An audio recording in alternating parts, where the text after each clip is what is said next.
Bom, vamos lá, continuando aqui. Hoje eu vou falar sobre a conversão. O que era a conversão, né? Durante aquela época eu frequentava a igreja, achava super legal. E na primeira instituição que a gente frequentava, o que acontecia? Não tinha isso. Você não precisava, de fato, fazer uma oração, aceitando Jesus no seu coração, uma oração de confissão, né? Era só você seguir o que estava escrito dentro dos parâmetros da organização ali, e boa, né? Que era viver no paraíso. Falei, legal, bacana, né? Você imagina qualquer criança perguntando como é que era viver no paraíso, né? Se ia ter chocolate. Aquela época acho que era ioiô creme, né? Então você fala, existem essas questões que qualquer criança iria fazer, pelo menos eu na minha idade, 7 anos. Como eu cresci, então aquilo ali era normal para mim. Então eu comecei a frequentar essa nova igreja. E durante muito tempo se falava de salvação. Olha, você precisa salvar. Eu falava, mas salvar do quê? Do quê? Né? Porque eu já tinha um histórico antigo. Então eu não me vi em condenação. E eu tenho certeza que tem muita gente que não se vê em condenação. Você pode ver gente na rua, você acha que esse tipo de pessoa fica pensando que ela está em pecado, que ela está em condenação ou não, que ela vai para um lugar ruim ou que ela vai para um lugar bom? Não, a pessoa está simplesmente vivendo a vida dela e no máximo se esforçando para ganhar dinheiro para sobreviver, né? Mas enfim, teve lá um dia o culto dos jovens e eu tava no meio da galera lá. E aí o pastor falou, olha, quem quiser vir à frente aqui, né, aceitar Jesus no coração, tá? Eu vi a primeira vez, foi uma galera, me senti meio constrangido, assim, falei, caramba, vou ou não vou? Não foi. Aí, acho que passou mais uns 15 dias, 20 talvez, teve de novo. E aí eu fui, falei, eu vou. Vamos lá, vamos ver qual que é a parada de aceitar Jesus no coração, porque era aquela coisa, né? Qual que era a proposta que ele fazia naquela época, né? Ó, quem não aceitar Jesus no coração vai pro inferno. Quem aceitar Jesus vai pro céu. Porra, que parada boa, meu. Eu quero ir pro céu também. Mas eu tinha dúvidas quanto ao ensinamento anterior que eu tinha, porque para mim eu já tava de boa nessa vida. Falei, já tô de boa, né? Fiz lá, ó, você faz a oração, todo mundo que vai fazer essa oração de confissão faz todo mundo junto repetindo o que o pastor fala, né? É um negócio bem engraçado. E eu acreditei que ia acontecer um negócio mágico, assim, sabe? De tipo, quem fuma ia parar de fumar na hora. Se você bebe, você vai parar de beber na hora, né? Eu achava que alguma coisa ali ia acontecer. E não aconteceu nada. Eu não senti nada, né? Você fica emocionado, claro, por causa de tá todo mundo junto, gente que você conhece, que você vê ali, né? Porque eram cultos de evangelísticos, né? Então era muito legal de ir também. E aí, não aconteceu nada.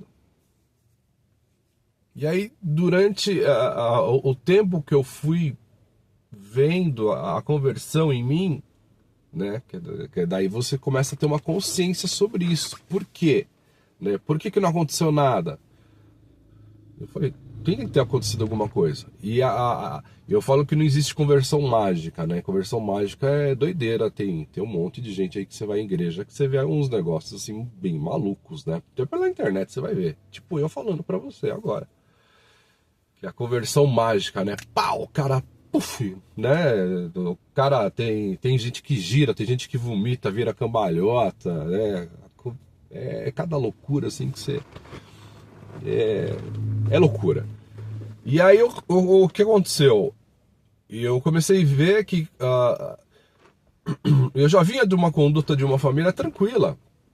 A gente era uma família bem sossegada. E eu comecei a mudar algumas formas de agir. E com o tempo eu comecei a descobrir e dar uma estudada, uma lida, que existe dois tipos de conversão. A oriental e a ocidental. Olha que engraçado, eu não sabia dessa história.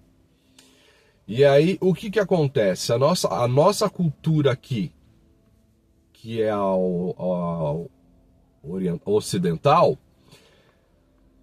a salvação que é pregada é ou você vai para o céu ou você vai para o inferno. Você que escolhe quando você morrer. É essa a proposta. Por isso que o pastor tinha falado, né? Quem quer ir para o céu? Pô, eu quero ir para o céu. Então, para ir para o céu, você tem que aceitar Jesus no coração. Beleza, não quero ir para o inferno. Só que eu já tinha aquela proposta antiga do paraíso, né? Então, beleza, tô dentro, vambora. E a parte cultural da salvação oriental, ela é comportamental. Ela vai transformar o teu dia a dia do jeito que você vive. Que era o que aconteceu comigo. E é esse tipo de salvação que eu acredito. Da comportamental, entendeu? Que eu acho engraçado você pensar assim, pô, legal. Eu fiz uma oração de confissão, aceitei Jesus, quando eu morrer eu vou pro céu. Só que tem um trecho lá da Bíblia que fala o seguinte, que Deus vai julgar bons e maus. E aí, como é que faz? Né?